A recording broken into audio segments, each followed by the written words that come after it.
Le Sénégal remporte sa deuxième Coupe d'Afrique des Nations et va donc ajouter une étoile sur son maillot. Le Sénégal brise le rêve marocain. Le Maroc, qui n'avait plus perdu depuis 39 matchs, ici, chez lui, s'incline face au Lion de la Teranga. Après 2021, le Sénégal s'impose 4 ans après et remporte la 35e édition de la Coupe d'Afrique des Nations grâce à un but de Pape Gueye. La déception sur le visage d'Achraf Hakimi. Et alors évidemment, cette finale, malheureusement, elle va faire beaucoup parler. Elle a été entachée de plusieurs incidents, Robert. Et c'est le Sénégal qui s'impose. Ouais, le Sénégal s'impose après, voilà, vous l'avez dit, tous les incidents qu'il y a pu avoir après que le pénalty était accordé. Alors rappelons encore, et sans faire de favoritisme aux uns aux autres. Il n'y a aucune raison d'en faire. Il n'y a aucune raison d'en faire. Vous l'avez bien rappelé.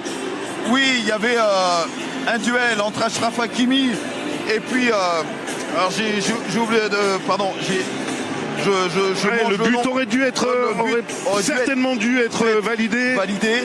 Il n'a pas été parce que ça a été sifflé avant. Donc après finalement on ne peut pas revenir sur l'action. Et par contre sur le corner qu'avait le Maroc, il y a bien faute sur Brahim Diaz. Après, s'en va effectivement beaucoup d'échauffourées. C'est Sénégalaise qui fait quitter le terrain, qui est revenu dans un second temps par Sadio Mané. Et puis, des gros incidents, un penalty, une panenka tentée par Brahim Diaz. Je vous avoue, je ne comprends pas. Et puis ce but de Pape Gueye qui est somptueux, qui ne doit à rien. Superbe action. Et c'est le Sénégal qui est champion. Allez, une courte page de pub et on revient vite ici au stade du Prince Moulay Abdellah.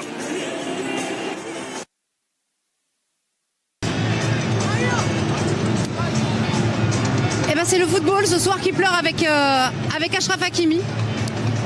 C'est une triste finale. On s'attendait à ce qu'elle soit historique, mais pour de mauvaises raisons finalement. Parce que c'est tout le contraire de ce qui était attendu. On avait vécu une CAN absolument dantesque en Côte d'Ivoire avec un final en apothéose. On a vécu une CAN dantesque aussi ici au Maroc avec une fantastique organisation. Mais au final, un scénario qui n'est pas du tout à la hauteur de ce qu'on pouvait attendre et de ce qui était attendu, et j'imagine aussi par le pays hôte, le Maroc, et les joueurs qui sont aujourd'hui sur la pelouse, parce qu'il faut peut-être le prononcer, le mot. C'est un scandale, non ? Oui, je pense que malheureusement, dans une compétition qui existe depuis des années et qu'on défend, qu'on essaye de vanter les mérites, et